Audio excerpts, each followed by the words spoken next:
పల్నాడు జిల్లా స్థానిక రెంటచింతల పట్టణంలోని లూథరన్ చర్చిలో ప్రేమ భక్తితో సంఘ పెద్దలు మరియు యూత్ ఆధ్వర్యంలో గుడ్ ఫ్రైడే వేడుకలు ఘనంగా నిర్వహించారు. ఈ సందర్భంగా సంఘ కాపరి డేగల దేవానందం మాట్లాడారు. ఈ రోజున ప్రభువైన యేసుక్రీస్తును శిలువపై వేలాడించిన రోజుగా గుర్తు చేసుకుంటూ క్రైస్తవులు ఈ రోజున ప్రత్యేక ప్రార్థన చేస్తారని తెలిపారు.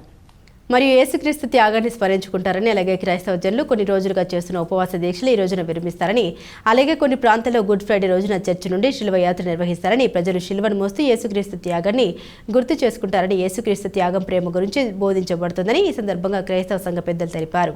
ఈ కార్యక్రమంలో సంఘ పెద్దలు, మహిళలు తదితరులు పాల్గొన్నారు.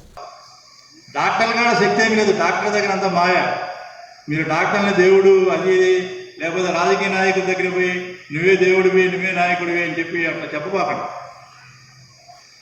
మన క్రైస్తవులుగా మన దేవుని మీద ఆధారపడాలి. ఈ 40 తర్వాత మోజెస్ దేవునితో మాట్లాడడానికి ఆ కొండ మీద ఒక 40 దినాలు ఆయన ఉపవాస దీక్ష తీసుకుంటాడు. 40 దినాలు ఉపవాస ప్రార్థన. ఆ 40 దినాలతో ఆయన దేవునితో మాట్లాడతాడు. మోజెస్ ఉపవాస దీక్షలు తీసుకుని ఆ ఇజ్రాయెల్ ఆయన 40 దినాలు అక్కడి నుంచి రాకపోతే ఆయన మోజెస్ ఎక్కడ ఉంటాడు? దేవునితో మాట్లాడతాడు కొండల మీద, సీనాయి కొండ మీద. ఆయనకి ఆ రాతి పలకలు 10 ఆజ్ఞలు అవన్నీ కూడా దేవుడు ఇస్తాడు. అవన్నీ కూడా దేవునితో మాట్లాడి తీసుకున్నప్పుడు ఇక్కడ ఇశ్రాయేలీ ప్రజలందరూ కూడా చెదిరిపోతారు, విశ్వాసం కోల్పోతారు, నమ్మకాన్ని కోల్పోతారు. మీరు సర్వలోకానికి వెళ్ళి సర్వ సృష్టికి దేవుని మాట ప్రకటించమని చెప్పినటువంటి ఆయన యొక్క చివరి మాటకి లోపడ్డటువంటి క్రైస్తవ మిషనరీలు మణిపూర్ని క్రైస్తవ రాష్ట్రంగా మార్చారు. అది కొంతమంది ఒక 25% మంది క్రైస్తవేతరులు ఉన్నారు.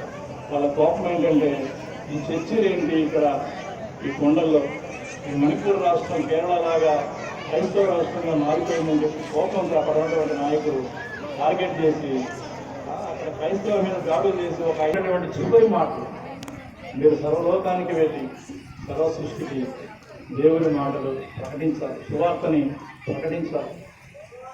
అది చివరి కమాండ్ అది. అయితే ఇవాళ ఆ రాష్ట్రాన్ని టార్గెట్ చేస్తే అక్కడ ఉన్నటువంటి మహిళలంతా కూడా ఒక 1000 మంది అట్లా రోడ్డు మీదకి వచ్చి గొలుసుకట్టుగా రోడ్డు మీదనే బహిరంగమైనటువంటి ప్రార్థనలు దేవునికి మొరపెట్టేవారు.